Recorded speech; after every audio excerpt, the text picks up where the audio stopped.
I'm John Cole, and you're watching Meet the Leaders, the show where we meet very successful people and try to find out some of their secrets. My guest today is Professor Ron Stevens from the Brain Research Institute at the University of California, Los Angeles, UCLA. Ron is one of the world's leading researchers and innovators on the subject of what our brains really do when we're at work, and particularly when we are asked to achieve tasks in teams and groups. Not surprisingly, the theme of today's episode is the brain at work. Ron Stevens, thank you so much for being on Meet the Leaders. Thank you very much, John, and it's a pleasure being here and having the opportunity to fill you in on some of our latest work. Where were you born? Born in Philadelphia, Pennsylvania. Where did you train for your profession and in what discipline? Well, I got my PhD at Harvard in microbiology and molecular genetics, and then from there I did a 3-year postdoc in North London. And then I went ahead and took a position at the UCLA School of Medicine. And as I've mentioned before, I've had a single job, but had 3 or 4 careers in the process. So the flexibility has been really exciting. Who or what is the Brain Research Institute and the Learning Chameleon? The Brain Research Institute was formed in the UCLA School of Medicine, I guess back in the 60s. And I think it was foreseeing the impact that the brain was going to have on all disciplines. And so it was set up as a multidisciplinary program and has remained so and has continued to evolve over the years as imaging has increased in popularity, as EEG has. So has the research focus of the Brain Research Institute. Tremendous amount of molecular biology going on. And I became affiliated with it because of some interest I had in developing online problem-solving simulations for students, and we developed some on substance abuse. And so having the expertise available within the Brain Research Institute on that particular topic really benefited the research and ended up benefiting the students through these simulations. The Learning Chameleon is a company that I spun off from this problem-solving software. Originally, we thought about marketing it through the University of California. At that time, back in the late 80s, early 90s, the system-wide ideas about patenting material really weren't well developed, and it was more beneficial to actually start up my own company. And so now I'm more or less transiting into that full-time as CEO. For us regular folks, Ron, can you explain exactly what it is that you're doing now in layman's terms? We're trying to get at the heart of team rhythm. I think everybody knows when a team is in the groove. Sure. And when a team starts to go out of sync. Yep. But nobody really knows when they're going to go out of sync. And if they do go out of sync, what is it going to take to get it back, if they will get it back? And so we believe that by taking a neurophysiologic approach, we can actually start to lift up under the hood, so to speak, of a team and look what's going on at a more implicit level to see what comes before a team starts to go out of sync. Is it a slow drift into danger, or is it something that's much more acute? I think how you look for it and how you eventually get people and teams out of it depends on actually the dynamics. And so looking at the dynamics of the rhythm of teams is our focus right now. So in this modern world where we all want to know the soundbite and the bottom line, what is the bottom line? How does this help you and me and folks out there and everybody else who has to work for a living, which is, after all, just about everybody? Well, I'd challenge just about anybody out there to think of a profession where teams aren't involved. Yeah. It is basically ubiquitous, and actually some historians feel that humans evolved as teams in coordination Humans with evolved their... to live in tribes. Yeah. Absolutely. And physiologically as well. And so, but yet much of the focus on assessment, evaluation, has been on individuals. Yes. And the idea has been that if you understand the individuals in the team, then you understand the team. And I think there have been enough sports stories that show the team is not just the sum of the parts. You can have a dream team that will fail miserably, and you can have the underdog who will perform beautifully because they do it as a team. And we've all seen it, and sometimes the etiology of that is completely mysterious. Why do some teams succeed and others fail? Right. That's what we're trying to get at. What does your work have to do with nuclear submarines? Early on in our research, we were studying high school student teams. And this was an extension of our problem-solving outreach group at UCLA, and we assembled student teams to solve chemistry problems. Okay. And we found some pretty interesting results with 2- and 3-person teams. And then through some funding from DARPA, we had the opportunity to extend this to study complex military teams. And the one that we have studied the most is submarine piloting and navigation. And paradoxically, submarines are most vulnerable to collisions and accidents at sea when they're on the surface, not necessarily when they're submerged. I had no idea. And so the Navy spends lots of time with very advanced simulators training for the complexities of piloting through narrow straits, treacherous water, fog, and a lot of ship's traffic in the area. And so for the past 4 or 5 years, we've had the opportunity to put electroencephalogram helmets on top of these teams as they've performed their normal navigation simulations. And so we're beginning to develop dynamic models of the dynamics and rhythm of submarine piloting and navigation. Let's talk about some of your remarkable results, and let's begin with attention, the simple paying of attention. Every trainer, every facilitator, everybody who runs a program of any sort likes to believe that they have the rapt attention of every member of their audience all the time. Is that true? And what does the science tell you? The science of attention at the individual level suggests that attention span is really quite short. It's not as short as the goldfish, but it's certainly measured in the sense of seconds, approaching minutes, something like that. And so it's always undergoing a rhythm, waxing and waning. And the challenge for teams is getting the team in a form of rhythm and synchrony, not necessarily so that they all have attention at the same time, but that there's a proper balance of attention distributed across the team members depending on the task, their position in the task, the where the simulation actually is, and how it's evolving. So Right. It's a very dynamic type of event.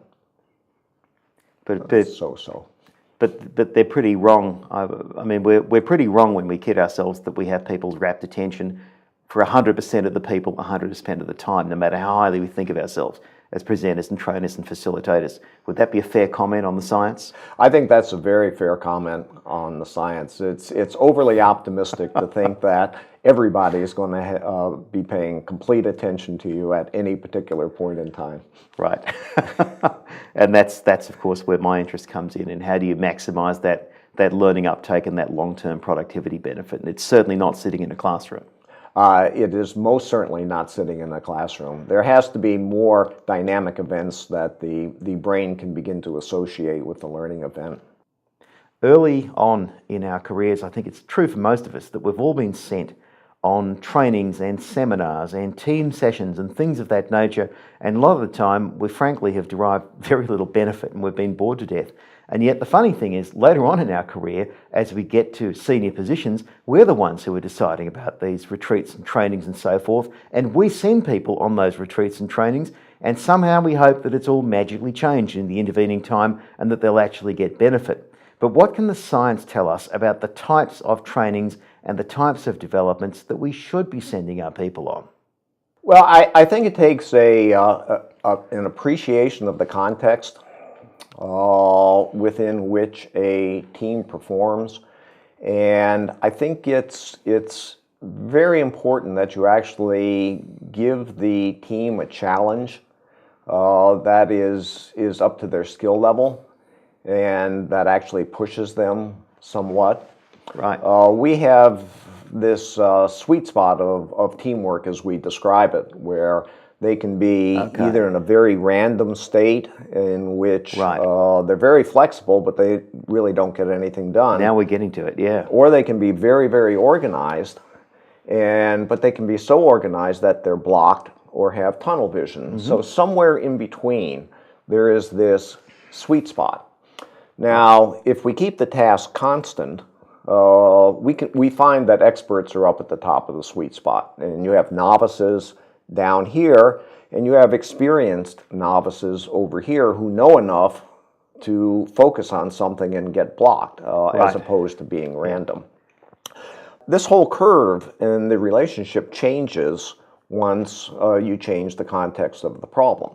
When you make the problem more difficult, you may throw even an expert team more over to behaving like a novice team. And so I think when you have people sitting in a standard one-size-fits-all training type of environment, then the sense of context and dynamics is lost on the people. But as a trainer, you can see that. And you like to think you've positioned them there, but you realize, you've missed the mark. And then you have to readjust and position your context and your task to grab this team or this team or this team and bring them into this, as we've talked about, chaotic zone or fractal zone. Right. Where they can't just do business as usual. They actually have to start innovating, creating, use the flexibility, but yet at the same time, don't go overboard and become random. So I think that's part of the dynamics of training. Yeah. That really is experienced trainers know this.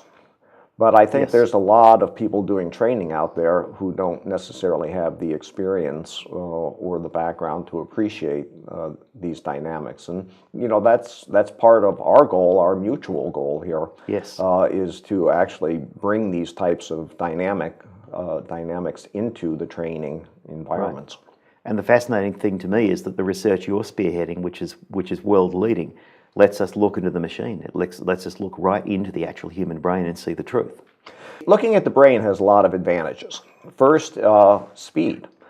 The resolution of EEG is in milliseconds. And so you can know several seconds after an event how an individual has responded to that event. If you do things like trying to analyze the conversation of the team, now you're 2 or 3 days down the line, and training lessons will have been lost.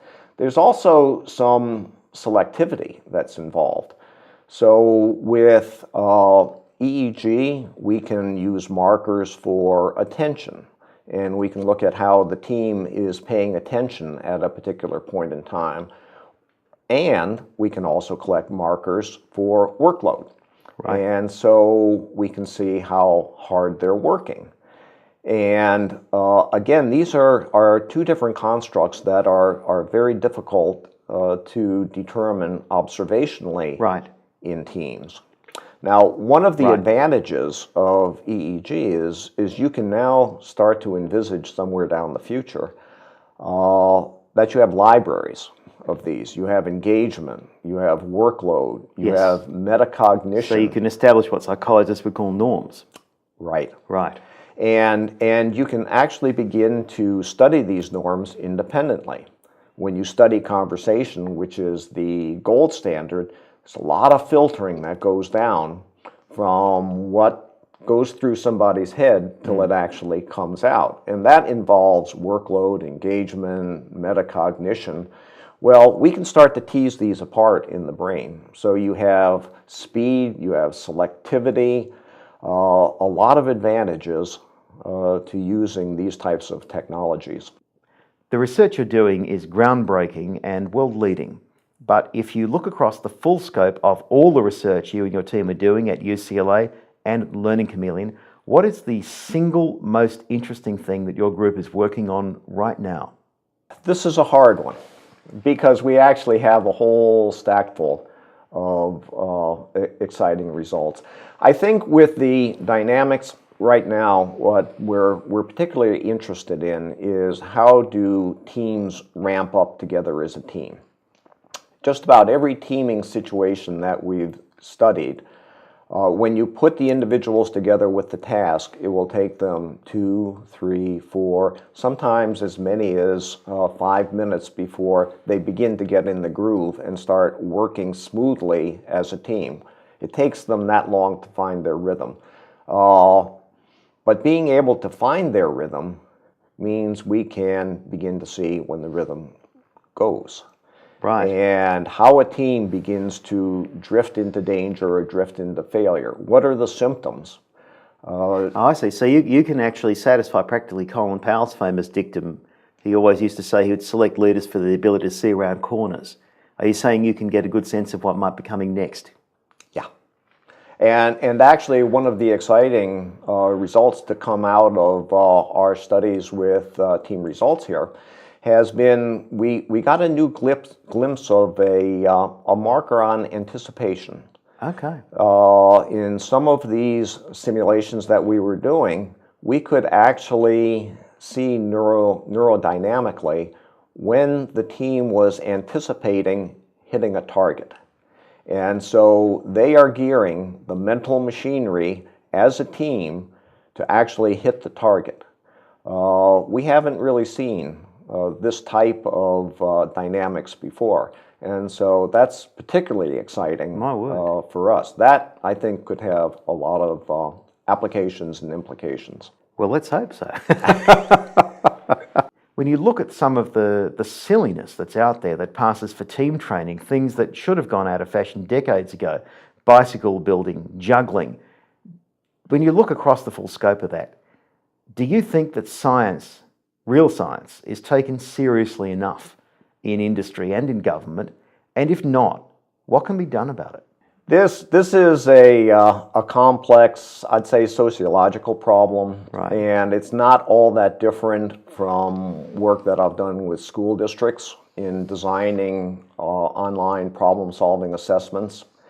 The party line will be, we need assessments on complex tasks, but as soon as you develop the assessments, there's a whole infrastructure that has to accompany them in order for them to percolate down to everyday usage. There has to be a validation, norming. There has to be a system of teacher and trainer understanding of the implications, not the science per se, but really the implications and the limitations of the incorporation of new technologies. And I think that's the challenge that's coming right now. I don't think it's technological at this point in time. I think it's societal and one of education. We now come to a part of the interview which I stole shamelessly from Jim Lipton, who runs the Actor Studio up in New York. But since the subject here is teamwork and leadership and the workplace rather than acting, the questions are a little bit different. We call it the dreaded quiz. And what we're looking for is short soundbite answers of a few words. May I begin? Shoot. What is your favorite thing to hear at work? Birds. What is your least favorite thing to hear at work? That one's a little trickier. Probably complaints. What animal reminds you of the best leader you've ever seen? Probably the lead goose. What animal reminds you of the worst leader you've ever seen? The worst leader would,